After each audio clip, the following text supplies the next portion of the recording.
let's get started. Kelly, thank you so much for doing this presentation. We really have been looking forward to it. Kelly Drummer is the president of MIGIZI and has worked at a number of organizations, but has been with MIGIZI a number of years, and she's doing a fantastic job of, recreating that organization as far as facilities and everything. So I think we're really honored to have her as our speaker tonight. So Kelly, if you want to share any more about your background or anything, please do. But other than that, I'll just let you take it from here, okay? Sure, sure. Well, I am just really delighted that Doug asked me to speak to all of you today about not only MIGIZI, but our Green Tech program, which has, I've been with the organization for 7 years and has evolved quite a bit.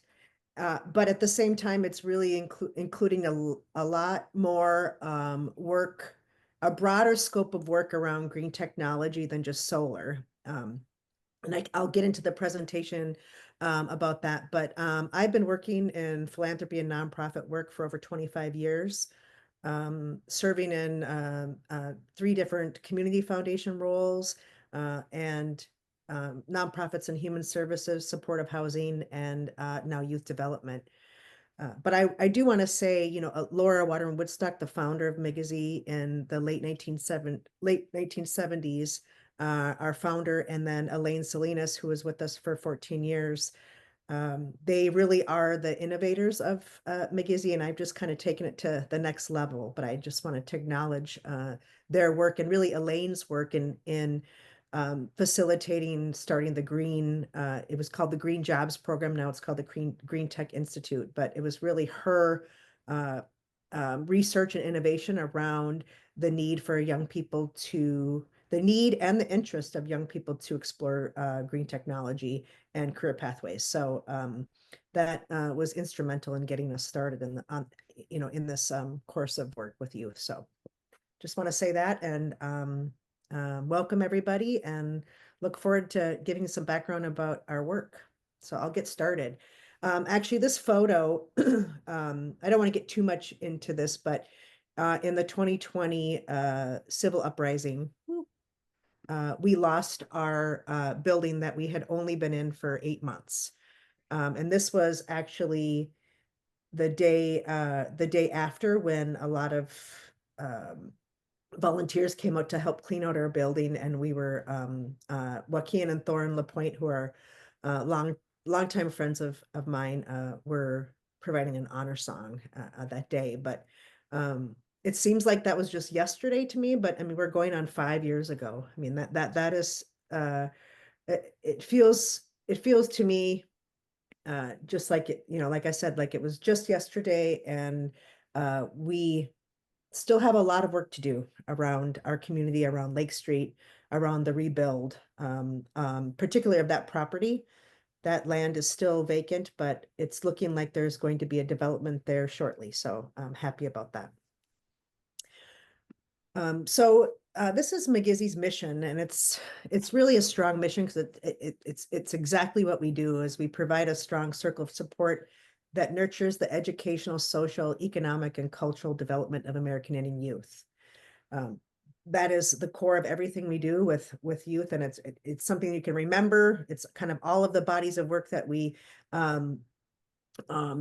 work with our American Indian youth in the community and schools, in our Career Pathways program. And our vision for youth is that American Indian youth are acknowledged and honored, and that they're honored for their sacred gifts and boundless potential, which we share as leaders within their communities and nations. So we kind of have 2 visions, one for our youth and then one as an organization, because when we were developing this, it didn't quite fit to have the MIGIZI vision without a youth vision. So we actually created 2 visions, one for MIGIZI and one for our youth. But our vision is to be a circle of relationships with a broad community of support and a movement that advances success, well-being, and social justice. Social justice has been the core of the founding of the organization, particularly around education. And so that is a big part of our work as an organization. And we develop our programming for our youth around social justice initiatives that impact the American Indian community. So our values, I'm not going to go into all of these, but this is kind of what guides all of our decision making and grounds us in the relationships and a relational worldview. As American Indian people, we believe that everyone belongs in the circle and that everyone brings their gifts to that circle. And that does take practice and continuous practice. I mean, we're not perfect as an organization, but this is a value that grounds not only our work, but the organization as a whole. And these were really developed between 2019 and 2020 when I first really joined the organization, because I'm a values and mission driven leader, and I really wanted all of the community, all of the youth, all the staff, all the board to engage in this process. So we take care of ourselves and each other. We are positive and honest. We value our innovation, and we believe our culture protects and strengthens us. So all of those values drive really our work in the Green Tech Institute field. Is, we're always forward thinking, always learning, always looking to be creative, and encouraging youth to utilize the trainings and resources that we provide to move forward successfully in life. So whatever that path takes for our young people, we're there to support them. So a little bit about our Green Tech Institute. So I did get into a little bit about this, but our program started as Green Jobs in 2016 and was focused more on youth 18 to 24. So our young adults. And this particular program was started by Social Innovation Fund grants from the federal government. We were partnered with Youth Prize in an opportunity reboot fund that involved about 8 other organizations. And so we were a collective group. Youth Prize received the funds, and then those funds were distributed to the organizations to do the work. One thing that was a learning when I was talking about our values is that was a federal grant program. MIGIZI had never really worked with that age group intensively. We have always been focused on middle school and high school age students. And that program was a bit of a struggle for us. And over the course of the 4 years, it continued to be a struggle. And so when I started in 2018, really looking at 2019 and 2020, what were we doing best in the green jobs and green tech in serving the population? And in the summer, with the Green Jobs program, we focused on youth 14 to 18, and that was through the Step Up and Right Track programs of Minneapolis and St. Paul. And that is where we had, the best participation, the ability to really teach, learn, and work with our youth in a way that we had a lot of experience with. So in 2020, the program evolved, and we decided not to focus on the 18 to 24-year-olds because that grant had ended. So it gave us the opportunity those 4 years to take what we learned and do something that actually benefited the organization and the youth we serve in a way that fostered the support of youth. So we moved to 4 cohorts a year based on the seasons in 2021. So right now we have a winter, spring, summer, and fall program. And so our summer program is a little different, and that's where I was talking about how we learned a little bit more about our goals and strategies for the program. And so we still partner with Step Up Minneapolis, Achieve Twin Cities, and Right Track St. Paul. And they continue to be our partners. In fact, last year, our Green Tech supervisor, Antavia, won Supervisor of the Year award. And the year before, Benicia Means won the Supervisor of the Year for our First Persons Productions Media Career Pathway program. So lots of recognition for MIGIZI in those 2 employment programs. And I'm happy to say that we've been partners with Step Up Minneapolis for since the beginning. I believe the program started in the late 90s. And we are the largest American Indian employer of youth since the beginning. So we employ 30 youth through that program, 15 through our Green Institute program and 15 through our media program. And that I'm very proud of that as an organization, and proud that we have that history and that we're able to provide economic opportunity and trainings for our young people to explore those two career pathways. And that's a picture of when we were partnering with Wilderness Inquiry on getting kids out into the outdoors and kayaking. So our goals for the Green Tech Institute are really around career exploration, preparation, and academic supports.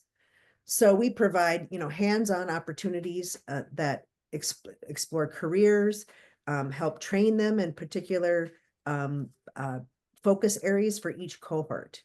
The other really core part of our Green Tech program, which shifted and changed from the beginning, is that we are really providing one-on-one support around high school graduations.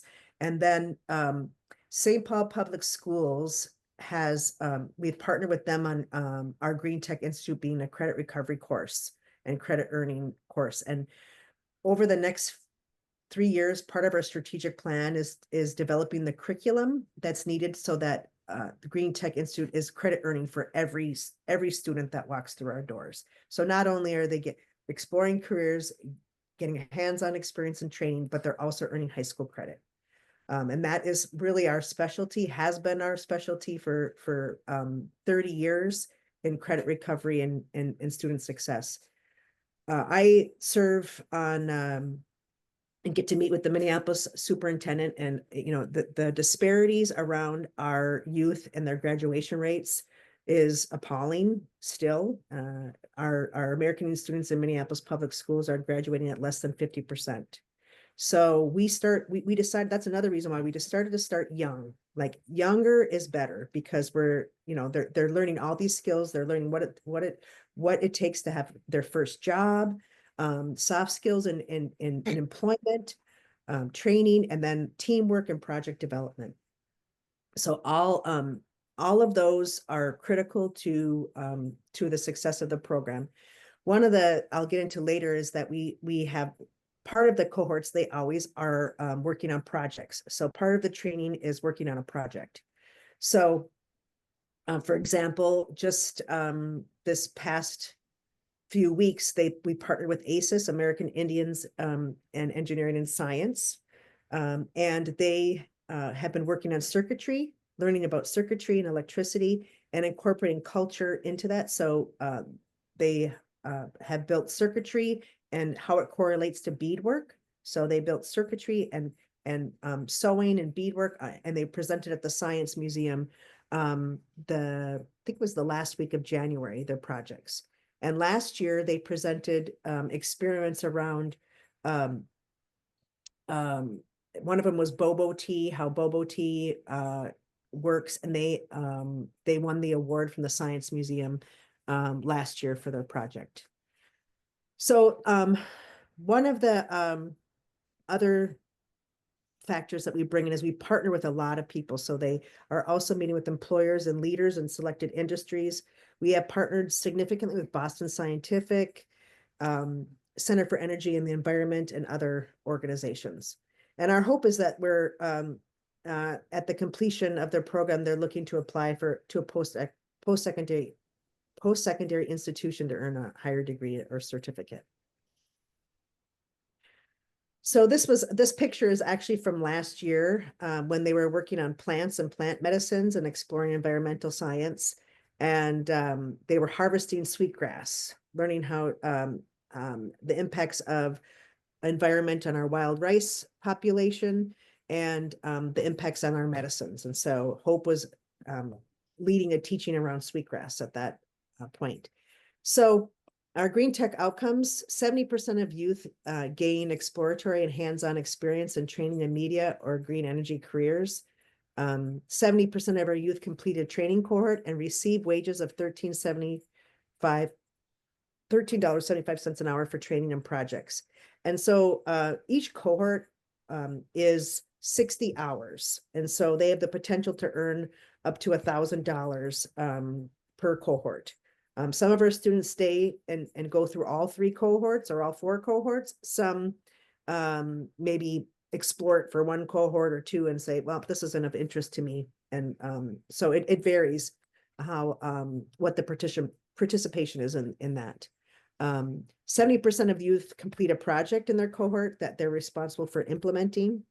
60% complete a certification based on the pathway program. So for example, our upcoming cohort, they will be working with Full Cycle and they will earn a bike maintenance certification. And every cohort we have that built into our program. 20% of youth move into short or long-term internships at MIGIZI or a partner organization.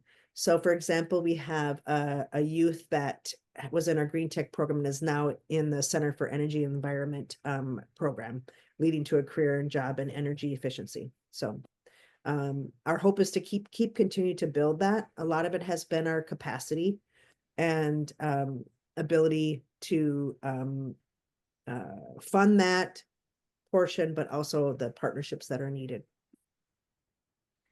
So this is what I think is really interesting about some of our survey findings is, I have to move my screen here, is that our surveys report that before joining our program, 46% of our youth had no skill in energy conservation, but after the cohort, 92% reported having beginner intermediate skills in energy conservation.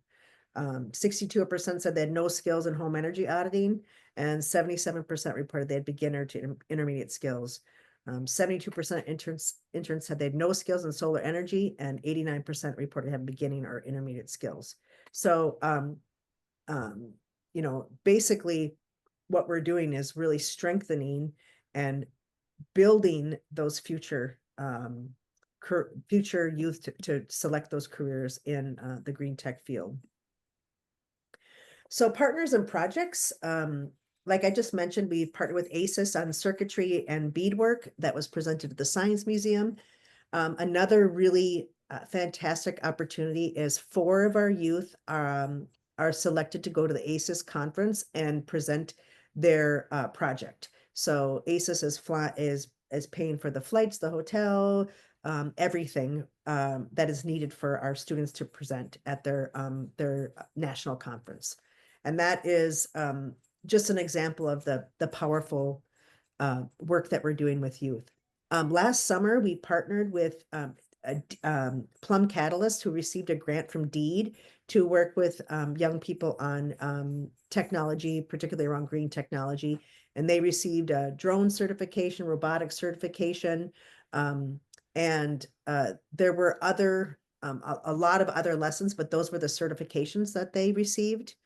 The year prior to that, in the summer, we worked with Indian Land Tenure on GIS mapping and the impact of land management and treaty rights. So they went all over the state and worked with tribes and urban organizations around GIS mapping and what is American and Indian owned land and property across Minneapolis and St. Paul, and then also doing some mapping in the tribal communities. And then we also have, like I mentioned, a partnership with Center for Energy and the Environment. We sign a contract with them every year to help move our students from our program into their program, which leads to, you know, good paying jobs. And that is more for our, you know, obviously our 17 and 18-year-olds, not our 14 to 16. Our current partners and projects for the spring and summer is we are going to be partnering with Urban Boat Builders. This spring, they'll be building longboards that they'll be able to take and use after leaving the program. And then also in the summer, they're going to be building a canoe, which will be used and utilized at MIGIZI. And last year we participated in the Solar Boat Regatta, and we intend to work with Solar Boat Regatta again this year. And that will be in our spring session. So not only will our students in the beginning, they'll be working with urban boat builders in the longboard building. And then we're going to be splitting half of the cohorts. Half the cohort will be working with full cycle in the bike building and maintenance certification. And then half will be working on the Solar Boat Regatta. So now I'm going to get a little bit into our new building. So as you can see at the top of the screen, our youth, this was when the building was just a vacant shell before we started our design process. And the youth were really a huge part of our design of our building. And the Green Tech students were central in advocating for what needed to what they wanted and what we needed to see in the building.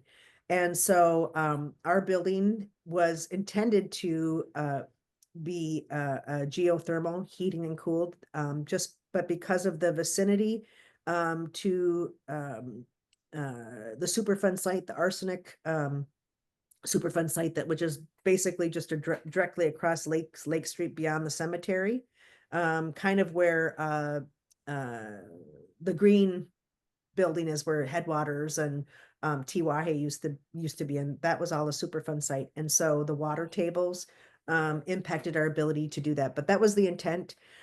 Because we were unable to do that, we moved to a heat pump source system and an air chill cooling system. So it looks this original design looks a little different because the roof that does not have solar on it has a huge air chill cooling system on top. But we do have 3 solar arrays. One is on our newer portion of the building, and the other is on our existing portion of the building. And then we have a solar array that faces Lake Street, as you can see, kind of it's like on a trestle there. All of those were innovative and helped us to be energy efficient. We are part of Excel Energy's solar rebate program, and I have to say, our electricity and efficiency at our building that burnt down, we were paying between 1,500 and 2,000 or so for our electricity, and our electricity bills are less than $1,000 at this building. And then our heat pump source and air chill cooling system, our heat bill is $500 or less typically, and our heat bills at our building that we lost were anywhere between $1,500 and $2,500. So just the savings in our occupancy costs for the building have been tremendous. I mean, I can't even tell you how much that has saved us and will save us over the course of the building's lifetime. And then we have native plants and medicines all around of our building. We have all energy efficient lighting. So our building is very energy efficient. And so the building that does not have a solar array was the original YMCA building. And then the kind of skinny addition part, that was an addition that Little Brothers of the Elderly added on when they purchased the building in the 70s. And then this newer portion of the building is where the Green Tech Institute is located, and it has a garage door that opens up into a space, and then upstairs we have conference rooms that are used. But it is an 8,000 square foot building. It seems like already we are running out of room. It is tight in there. I never would have expected when we moved in August of 2023. By that October, we had 50 to 60 youth coming every day. So the location, because it is so close to South High School, has really been a draw to students because they do not have to travel very far to get to our space. And we also are providing pickups at Edison High School in Northeast Minneapolis. So we've since we've moved into we've purchased a new van. We're providing transportation for groups of youth that need to be transported. So when we were designing the building, we were looking at how the building sparks curiosity. How is it culturally inspired? How does it value innovation? How does it represent community, and how does it honor the earth? Those are really the things that came out in our sessions with youth and staff. And if you look at that little space there, one of the things was home, safe, community, um, supported, they feel trusted, there's collaboration, there's technology, it's flexible, all of those things. One of the programs that has is an addition since we moved into the building is our First Persons Productions program is also partnered with the Best Buy Teen Tech Center. So not only do we have our media program, it has been greatly enhanced by our partnership with the Best Buy Foundation in a Teen Tech Center. So that Teen Tech Center is also working on technology that's related to green tech in some ways. And so like right now, Best Buy and FPP are partnering on a Technovation project that's been funded. And so that's what they're working on this spring. The Teen Tech Coordinator is leading that, but that has to do with technology of all forms. So a lot of our work is grounded in collaboration. We also have a CLAW program. It's our after school and in school supports, and that focuses on culture, leadership, academic, and well-being. And a lot of our work cross-pollinates, and so not our programs are not necessarily siloed, like this is this program, this is this is this program, this is this program, but how there are projects that we collectively work together so that our students are cross-pollinating. And a lot of what happens if they're in the CLAW program or First Persons Productions, they're seeing what the Green Tech program is doing, and they're like, oh, I think I might be interested in that. So the fact that we have various programs a lot of times sparks interest in green tech, and they may join a cohort and say, I really love this. This is great. Or they may be, this is not for me. I'm more interested in media and arts, or I'm not interested in either. I just want to be in the CLAW program. So it's all related, and how we can have an impact on environmental justice, economic justice, and racial justice. Like I said, our as an organization, that has really been our focus.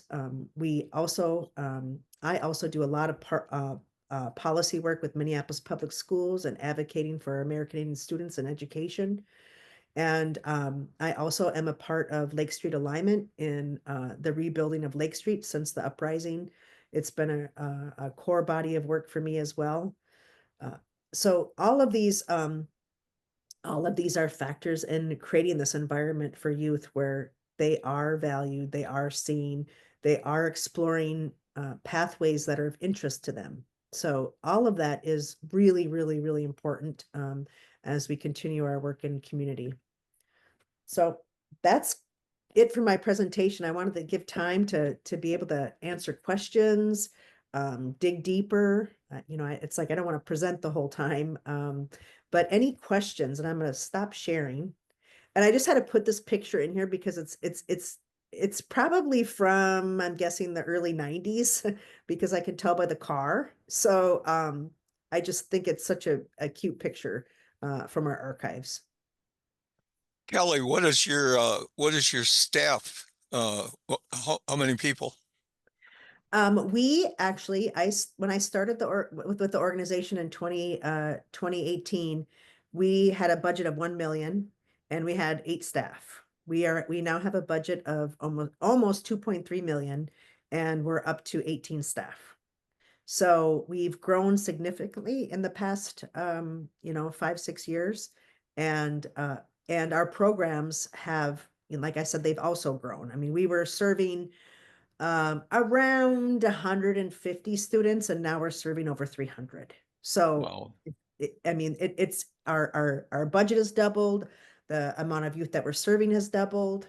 Everything has really has grown, and a lot of that has to do with the quality of our programming and the innovation that we've been constantly evolving and learning and improving for our students and youth. If people have questions, please just raise your hand. And Tim? Yep, I have a question. Kelly, so just curious, like where does your funding come from? Yeah. So I'll just say, you know, with everything that has happened with these executive orders, when I started at MIGIZI, 86% of our money came from 2 federal grants.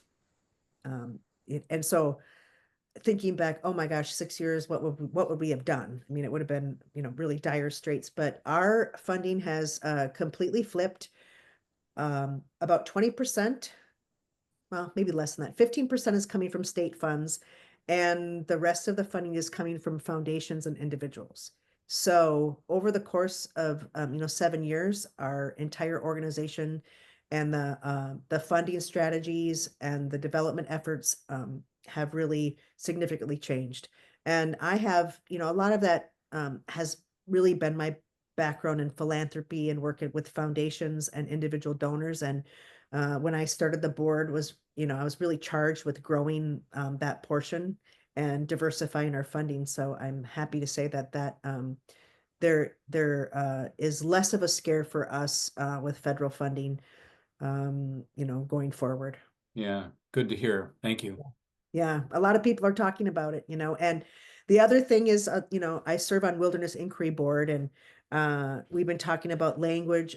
They have quite a bit of money from federal funds, but really, you know, organizations are looking at changing their language to not necessarily reflect so much DEI for funding, and that's something I'll just say that I am not willing to do. I mean, we American Indian people are, you know, sovereign citizens. And so we have a different relationship with the federal government. And that is where I think a lot of organizations are really, really struggling because they're afraid of losing funding because of the language and what their focus is. And that to me is really, really heartbreaking and sad for organizations to backtrack on really their mission to serve, you know, to serve everybody, right? That's Right, right.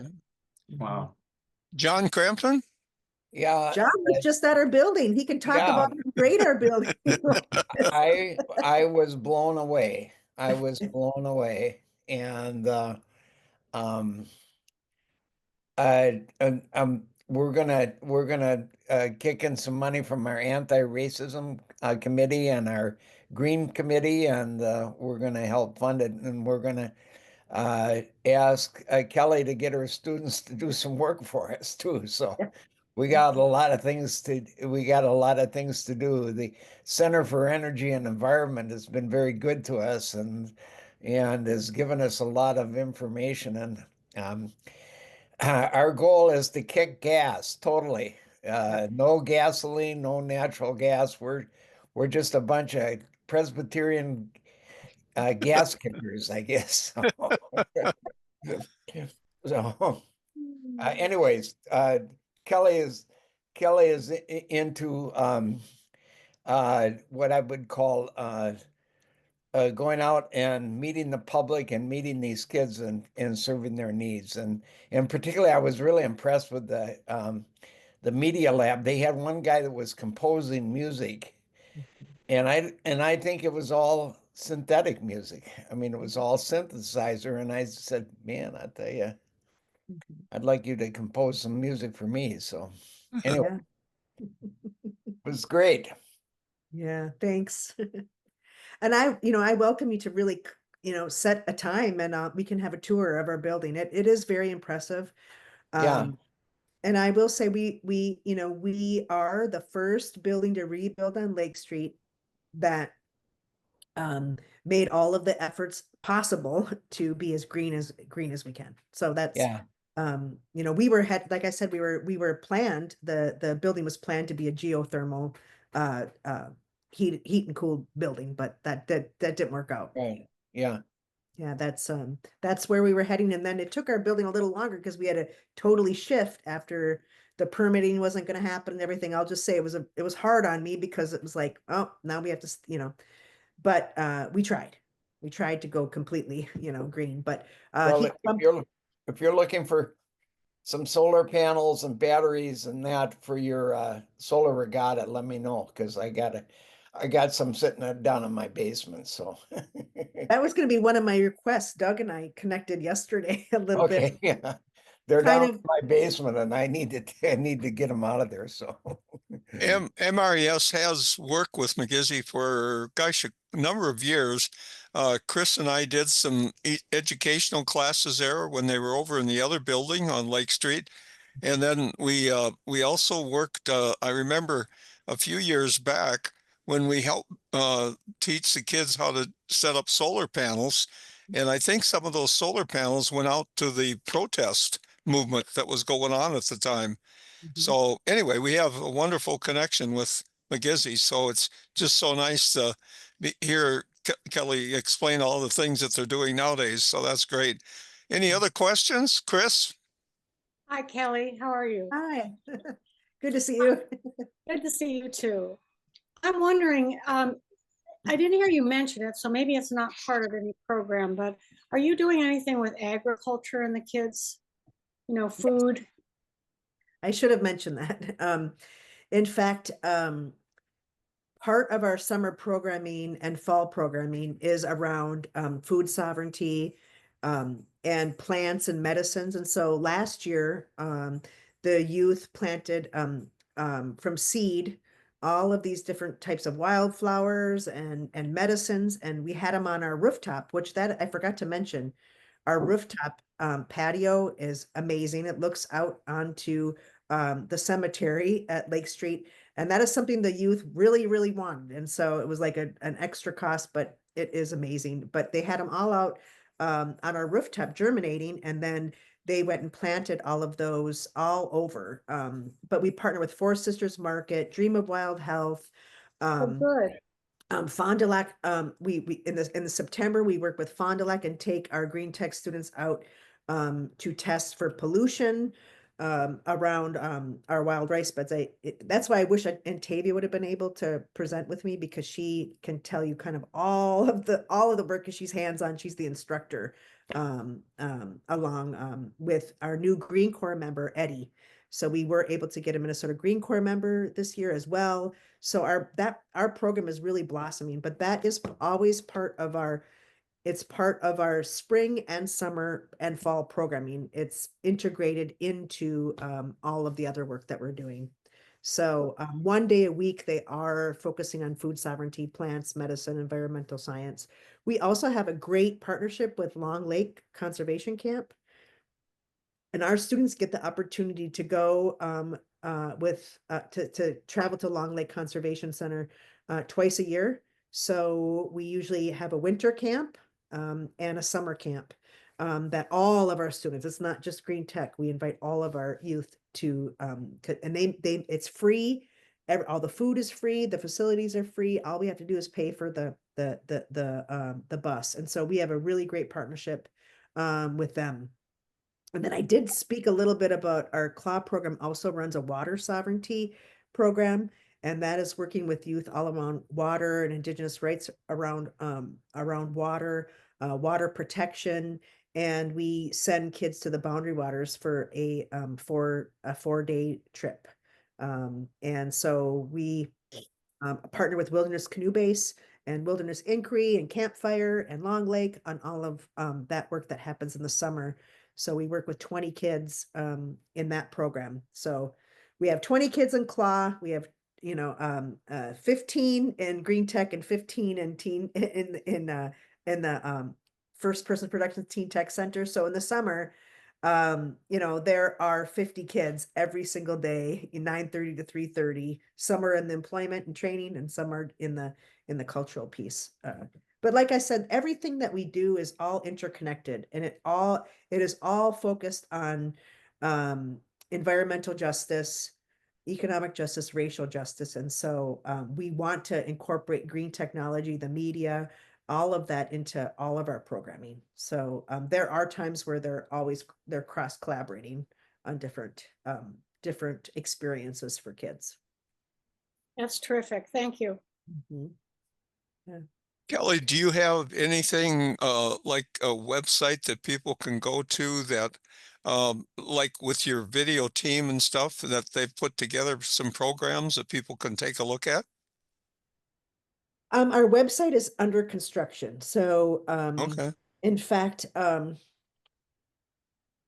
we are restructuring a little bit around our marketing development and operations. And so I've been working with a marketing firm. And so really, how are we getting the work that we do out to the world? We're Yeah. not doing a very good job with that. Yes. Yep. So and so really that's part of our strategic plan over the next 3 years is how are we going to design and be able to do this so that the world is seeing our work outside of just presenting at conferences, presenting at the science fair, presenting at the Minnesota State Fair. All of these things are great opportunities, but how are we creating a media platform that is showcasing all of our work? Because I could talk about First Persons Productions and all the work they're doing.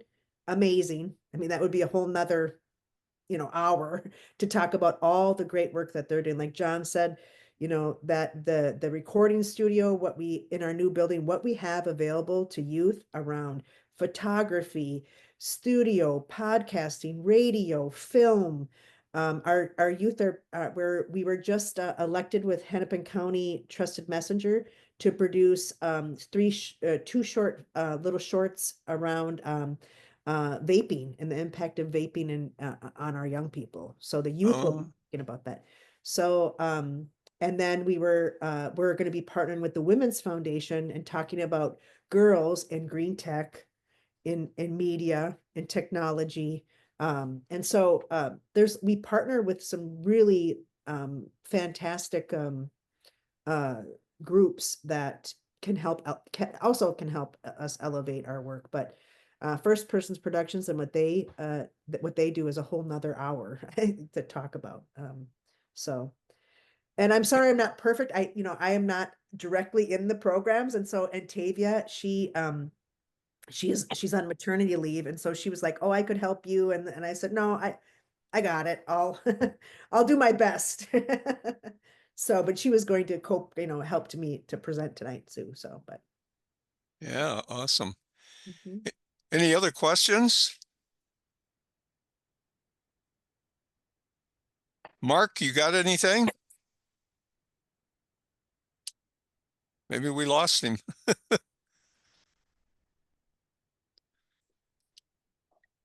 I have one more. Sure. Kelly, you're working with the Science Museum, it sounds like. Mhm. In what ways are you working with them now? So mostly in their American Indians and Science program to engage more American Indian youth in science. And so it's mostly presenting during their science fair Okay. with youth. So and then Tavia also partners with them on some other projects, but I'm not exactly sure. But it mostly happens in the winter during our winter cohort.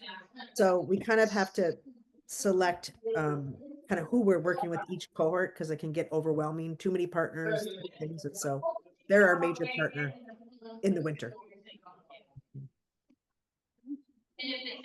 Barbara? Yes, Barbara, hi. hi, we're getting feedback from you. Was there something you wanted to jump? I'll do mute. Sorry. Well, that's okay if you got a question. No, I just wanted to be in. Okay, all right. So I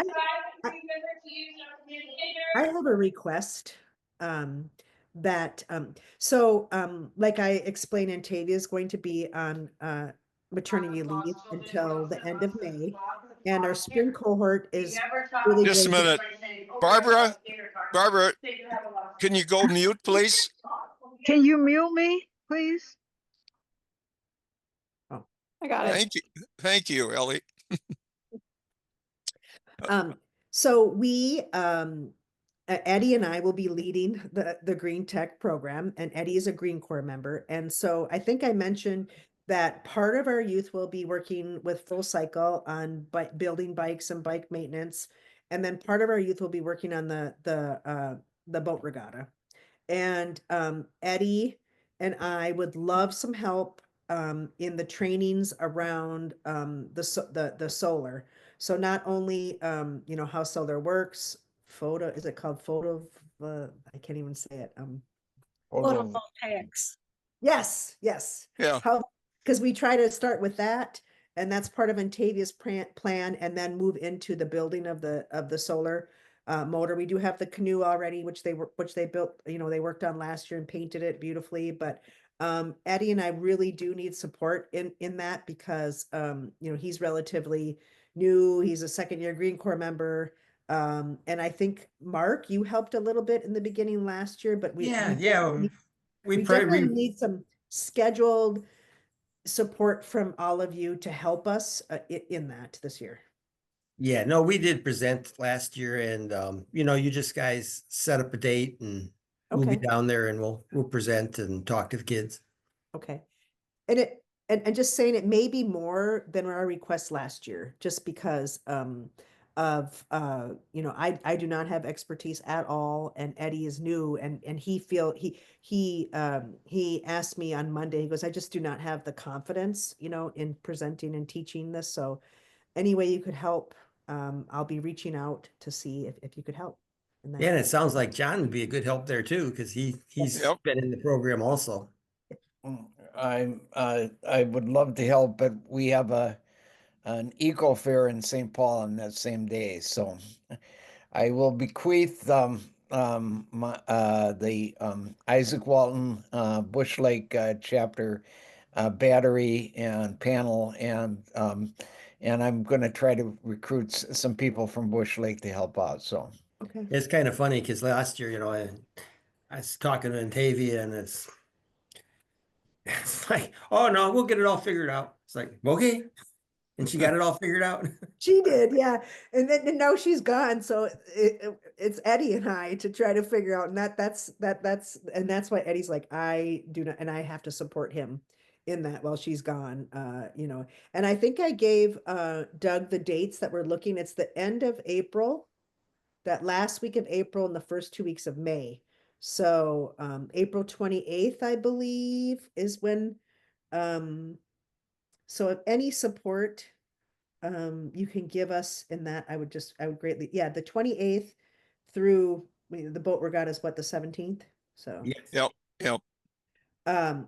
so those weeks would be what we're looking for. So if folks are available and would be willing to volunteer to help us, I would appreciate that. So that's my other kind of call to you to help We'll us. make it work out. Okay. Yeah. We'll be there one way or the other. Okay, good. Because you know the youth really enjoyed that portion of our work last year. So that's why we're building it in again this year. In fact, my son, who is an avid fisherman, he went in there and he goes, "What is this?" I said, "It is a solar powered motor." And he was like, "Wow." So he's 15 and he was just, you know, like in a trance about that. So I think it's because he would take his grandpa's fishing boat out and the motor always died. He's like, we need one of those solar motors on this little teeny boat, because my dad's got a little tiny little fishing boat you could probably, you know, pick up. But Yeah, you had two older teenage youth that really seemed to know the program and were Antavia's biggest helpers. So, Yep. you know, if we get those two back, then Yep, we're and doing we- really well. I don't Yep, know what well- the names were, but yeah, what Brian Hardy is one of them. He's tall. they're big guys compared to Yep. the other. Yeah, and so I think for sure those two are willing to help us too. So they'll be in the program again. And I mean, they love the Green Tech program. They don't want to leave. They just want to keep learning and exploring. And so yeah, Dave and Brian has been he's been with us. This is his third year, I think. So he's very interested, and we want to support him in that next, you know, that next phase in his career too. So, or schooling. So. Cool. Future engineers. Yep, exactly. Kelly, I have another question. Can you give us an idea of all these young people you have? What's the demographics? I mean, do they come just from the Minneapolis area or St. Paul? You know, are they all Native American kids, or how does that come out? Yeah, so during the school year, it's about 90% American Indian. In the summer, because we partner with Step Up and Right Track, we do have some kids from other ethnicities, but the majority of our students, it's about 87% are American Indian. And Okay. so that's really pretty much our makeup, and that diversity really happens in the summer because uh sometimes Step Up and Right Track uh just designate a young person to work with us because of their interest. But like Brian Hardy, for example, and this is another example of kind of where our educational systems are struggling. So St. Paul Public Schools, their American Indian Ed program used to provide taxis from Harding because we work in Harding High School 3 times a week. They were transporting students, and we had almost half of our cohort was from St. Paul, because they offered credit recovery. They honored the credit recovery for Green Tech and First Persons Productions. And we were notified this year that they were no longer going to provide the taxis. And so Brian actually is getting on the bus and getting to, leave school at 3 o'clock and gets to MIGIZI at 4 o'clock. So he spends an hour, sometimes a little after 4 o'clock, and makes it to the organization every day. And that was a loss for us this year in having more St. Paul students because Yeah. of transportation. And John Bobolink, very good friend of mine, he was on the board of TY Foundation, was in a leadership program with me. He passed away in last spring, and he was the head of American Indian Education. And the loss of John, I really think impacted his advocacy, for MIGIZI and our work. And, they didn't really see the value other, the new leadership. And so we got, that got X'd out. But, and that's where change in leadership and things like that, they can change a lot in the dynamics of programming and partnerships and things like that. Yeah. So, but we still have at least 4 students coming from St. Paul, but Okay. it was more when that transportation was available. Okay. Do you get any support from like the city of Minneapolis? Do they help in any way? For our capital projects, we have a $1 million 20-year forgivable loan for our building. We also received quite a bit of funding for our solar arrays and our energy efficiency. We do partner with them on contracts. And then most of who we partner with is Hennepin County. So we partner with Hennepin County Green Partners Program. So Green Tech has a 2-year grant with them for 100,000. And there's Fresh Energy is another contract we have for Green Tech. The Okay. other huge supporter for us is Opus Foundation for Green Tech, and Cargill Foundation. Oh, Both of those foundations give over $100,000 a year to Green Tech.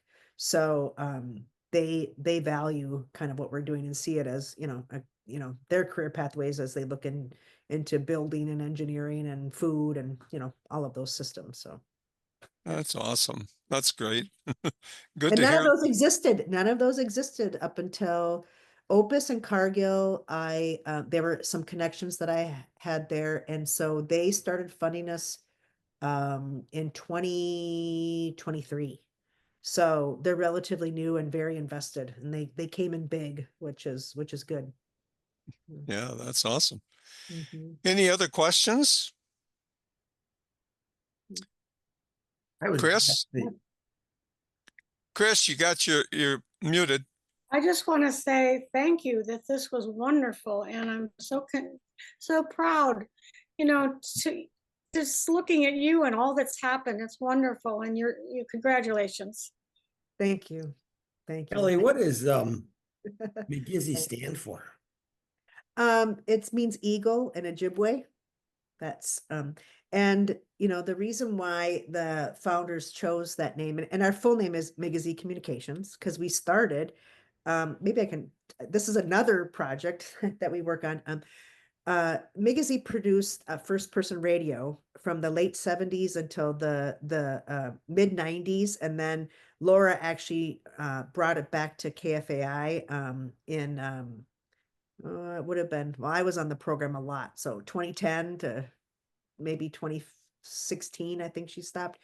But we have a digital archive going back to 1977 of radio programming that aired nationally across the country. And so we received a Minnesota Humanities Grant in 2019.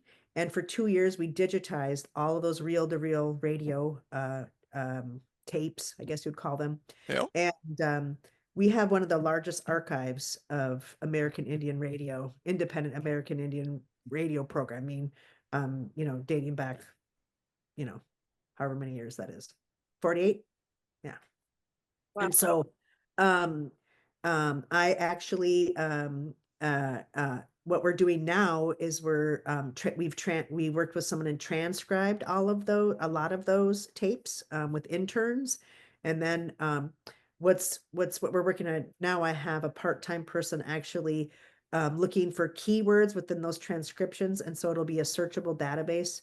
We don't quite know, because of the copywriting and the ownership. And then when you're looking at AI and what they can do and all those things. And so that's another part of our strategic plan is like, we have these archives, we've digitized them. We received a large grant from the Humanities Center. We're looking at the usability with keywords. And then it's like the next step, we're the only, we only have the hard copies. We're the only person, but we've partnered with Augsburg quite a bit. They actually hold the physical tapes in their library section. So those are in fact, if you saw the NPR Leonard Peltier article that Melissa Olson produced right when it was announced that he was released, Melissa and I, she's a reporter, so she kind of knew the insider and she trusts me. She knows Kelly's not going to really say anything. There were 2 photos that MIGIZI had in our archives and actual radio clippings of interviews with Leonard when he was in prison that we were the only ones that have them. And so I gave permission for her to use those. And we've been getting calls from all over the country to use them. I just say no. Yeah. I just say no, just because it's like, no, we don't have a manager to try to manage it. But those 2 pictures because nobody had ever seen them before. So we have, in fact, we're March 7th, we're holding a American Indian Movement elders group, and we're going to be working with elders and helping us identify people in the pictures that we have, because Oh, there's so many. We have I believe it's almost over 2,000 photos from Ames work that's happened in Minneapolis, kind of a gamut of everything, organizations, powwows, movements that were happening, protests, the long walk. I mean, we have all of these great photos. And so I'm looking forward to, in a couple weekends, having the elders come and utilize our facility for the weekend. And part of that will be helping us with our archive. So that's a whole nother thing that Kelly, I can't how, even think about. It's like the other thing that I do sometimes and deal with. in your spare time, huh? Yeah. Kelly, just one other quick question. Did you lose? I remember when the fire happened, they were really concerned about some of the older stuff. Did you lose a fair amount or not? No, in fact, Laura was still living at that time, and Frank, who unfortunately just passed away a few months ago, Frank called Melissa and I and Laura and said, we know you have it's pretty much an AIM archive, because Laura and Elaine, they were, all involved with the movement. And so we were able to move every single box out of there. In fact, Melissa, who helped digitize, it was her partner, Melissa, and a few other staff members that moved all those boxes, and then the building burned that night. So. Wow. Yeah, I remember talking to some of your people during that time, and And you know what to me was so strange is that your organization was giving aid to some of the people in the protests, Yeah. and then the next night everything turned around and went the other way. You know, Yeah. but you And guys, I was there all night. My husband and my daughter and I, Frank and the AIM folks had pretty much left because there was a danger of a gas, you know, a gas leak and a gas burst. But I was there till the very end. And in fact, you know, I forget which national news. They were trying to get my 911 call and to get City of Minneapolis to release it because that was when they had started the post office on fire. And really that post office fire when they took the vans out of the post office and were driving around and crashing and doing and then they started all that on fire and they were exploding. That's our building was not intentionally targeted. It all came from the fire across and the wind was blowing and our roof started on fire. And it was from the post office, the vans exploding, that fire. And actually our Green Tech building that was in the back, if you remember, in that Yep. building, long building, Yep. that's where the fire started, was in the back there on that roof. And then it spread. Also, your neighbor was so fantastic. With the Yeah. restaurant next door. That guy, Ruhel. Just to let you know, that property, we sold to Holy Trinity. They offered to buy it from us, which was I mean, it was just a blessing because we didn't want to have to pay taxes on it. And it was just kind of, it was devastation to even have to own that property. And so we sold that to Holy Trinity, and Ingrid just reached out to me because Ruhel and Abe sold their portions to a developer, Latino developer. And so one of the stipulations that we had in selling our property, and in Holy Trinity, we believe they were going to honor that our land was to be sold to a BIPOC owner, not, you know, not a developer, you know, that it was BIPOC owned property. All of the properties were BIPOC owned. I don't know, besides the post office there, on our street. So. wow. Well, we're just about at time. And so any other final questions from anyone?